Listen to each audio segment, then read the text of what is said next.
अच्छा, तुम लोग सब जानते हो कि सीएम पंक और जो सेथ रोलिंस हैं वो एक दूसरे को बिल्कुल भी नहीं पसंद करते। वो एक दूसरे से नफरत वगैरह करते हैं। लेकिन इससे तुम लोगों को ये भी तो पता होना चाहिए कि हाँ भाई वो क्या रियल रीज़न है इन दोनों की रियल लाइफ के अंदर कि वो ये एक दूसरे को बिल्कुल भी पसंद नहीं करते, चाहे वो रियल लाइफ हो चाहे फिर डब्ल्यू कंपनी के अंदर हो। और इन दोनों के दरमियान जो हीट होती है वो किस लिए होती है। अच्छा, ये सारी बातें जो तुम्हें इस वीडियो को के अंदर जानने को मिलेंगी, तो वीडियो को तुम लोगों ने एंड तक लाजमी देखना है। So without wasting any time, let's begin this video।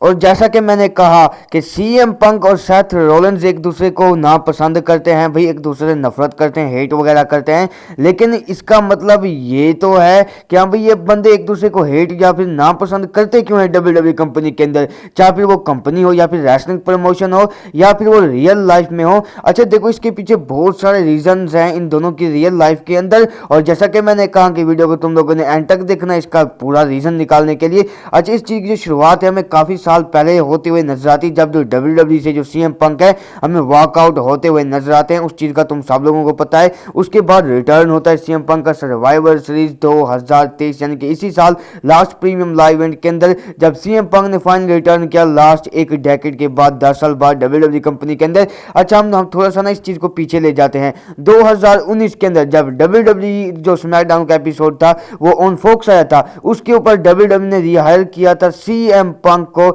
As a back stage. कोई काम वगैरह दिया था यार, मुझे असल ठीक से वगैरह याद नहीं, लेकिन हाँ उस काम को दिया था जहां पर वो डब्ल्यूडब्ल्यू के जो स्मैकडाउन का शो था उसके बैक स्टेज के ऊपर कोई जैसा कि स्मैकडाउन टॉक वगैरह होता है या रॉ टॉक होता है, उसी तरह का एक स्मैकडाउन का शो हुआ करता था। उसके ऊपर 2019 के अंदर डब्ल्यूडब्ल्यू और फॉक्स वालों ने सीएम पंक को रिहायर किया था। और उस शो से स्टार्टिंग से लेकर अब तक जो सीएम पंक है वो सेथ रोलिंस के ऊपर एक बहुत बड़े शॉट्स वगैरह लेते हुए नजर आए। अच्छा, 2019 की बात करें तो देखो भाई 2019 के अंदर जब डब्ल्यूडब्ल्यू और फॉक्स के ऊपर और उस टाइम के ऊपर जो सेथ रोलिंस थे वो यूनिवर्सल चैंपियन भी थे। और उस टाइम के ऊपर फॉक्स के ऊपर सीएम पंक ने बहुत सी बुरी भली बातें भी कही थी सेथ रोलिंस के बारे में। तो उस चीज़ का जवाब भी सेथ रोलिंस ने अपने ट्विटर अकाउंट के ऊपर दिया था सीएम पंक को कि हाँ भाई तुम मुझसे फाइट कर सकता है। लेकिन क्योंकि उस टाइम के ऊपर जो सीएम पंक थे वो डब्ल्यूडब्ल्यू कंपनी के अंदर तो बिल्कुल भी नहीं थे। हाँ भाई वो एज ए रिहायर और वो भी डब्ल्यूडब्ल्यू ऑन फॉक्स के ऊपर थे, जो कि डब्ल्यूडब्ल्यू की सिर्फ एक कॉन्ट्रैक्ट साइन हुआ है कि हाँ भाई वो सिर्फ फॉक्स जो कि एक शो चलाते हैं स्मैकडाउन वाला उसके लिए। लेकिन यानी कि डब्ल्यूडब्ल्यू के अंदर फुली इन्वॉल्व बिल्कुल भी नहीं थे सीएम पंक। तो इसलिए जो सीएम पंक है उन्होंने शॉट्स वगैरह लिए सेथ रोलिंस के ऊपर उसी बैक स्टेज शो के ऊपर। और उसके बाद इन दोनों के दरमियान जो हीट बहुत ही ज्यादा होती गई। और जैसा कि मैंने कहा कि हाँ भाई उस टाइम के ऊपर सेथ रोलिंस यूनिवर्सल चैंपियन थे। और उसमें क्या हुआ कि सेथ रोलिंस ने भी अपने काफी सारे प्रोमोज के ऊपर जो है हमें सीएम पंक के ऊपर वार करते हुए नजर आया। अच्छा, 2020 के अंदर बात करें तो उसी टाइम के ऊपर जब सेथ रोलिंस ने अपनी यूनिवर्सल चैंपियनशिप को हारा था, उसके बाद जो फैंस वगैरह हैं और सेथ रोलिंस के ऊपर टर्न वगैरह हो गए थे। और उसके बाद सेथ रोलिंस का हील टर्न हुआ था। उस हील टर्न के बाद भी जो सेथ रोलिंस है उन्होंने सीएम पंक के ऊपर बहुत सारे शॉट्स वगैरह लिए थे। अच्छा, उसके बाद क्या होता है कि 2021 के अंदर भी वही चीज़ चलती रही कि इन दोनों के दरमियान बहुत ही ज़्यादा हीट होती रही। और हमने सर्वाइवर सीरीज के अंदर एक बहुत बड़ी चीज़ देखी, वो ये देखी कि जो एम पंक का रिटर्न हुआ। उसके बाद तुम लोगों ने आई गेस बहुत से लोगों ने ट्विटर के ऊपर या फिर किसी भी सोशल मीडिया प्लेटफॉर्म्स के ऊपर या फिर जहाँ से भी रेसलिंग न्यूज़ तुम लोग देखते हो दूसरे चैनल्स के ऊपर यूट्यूब के ऊपर,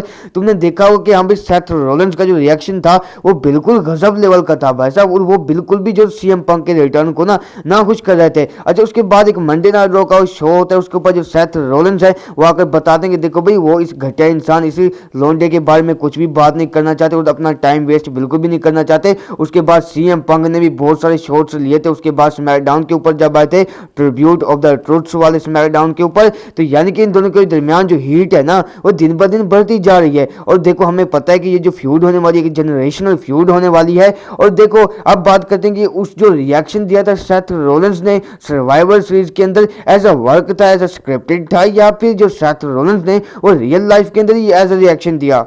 तो देखो इस चीज़ को अगर मैं अभी के हिसाब से काउंट करूँगी, हाँ भाई जो रिएक्शन था सेथ रोलिंस का सर्वाइवर सीरीज के अंदर वो एज अ वर्क था या फिर एज अ रियल लाइफ था। तो देखो हमें पता है कि इन दोनों का जो मैच वो रेसलमेनिया 40 के लिए रूमर्ड है और ये मैच होता है। देखो ये एक बिग मनी मैच होने वाला है और ये चीज़ सेथ रोलिंस को भी पता है और सीएम पंक को भी पता है। भाई इन दोनों के कैरियर सेट होने वाले, वो भी रेसलमेनिया जैसे स्टेज के ऊपर, वो भी रेसलमेनिया के मेन इवेंट के ऊपर। आई गेस ये जो रिएक्शन था वो एज अगर मैं बात करूँ, अगर मैं भाई अपने हिसाब से कहूँ या फिर अपने एक एज अ कंटेंट क्रिएटर कहूँ तो मुझे लगता है एज अ वो इमोशन था, सेथ रोलिंस ने वो एज अ वर्क हमें रिएक्शन वगैरह देते हुए नजर आए थे। और देखो ये चीज़ जो है दोनों सुपरस्टार्स जानते हैं कि हाँ भाई कितनी बड़ी बात होगी जब ये दोनों ही रेसलमेनिया को मेन इवेंट करते हुए नजर आएंगे और वो दोनों ही बिग मनी मैच के अंदर होने वाले हैं। बाय द वे तुम लोगों के ओपिनियन से भाई क्या कुछ चीज़ें रीजन हो सकते हैं, और मुझे जो चीज़ें पता थी वो मैंने तुम लोगों को इस वीडियो के अंदर बता दी। बाय द वे अगर ये वाली वीडियो पसंद आई हो तो इसको लाइक शेयर सब्सक्राइब कर देना। मिलता हूँ नेक्स्ट वीडियो के अंदर।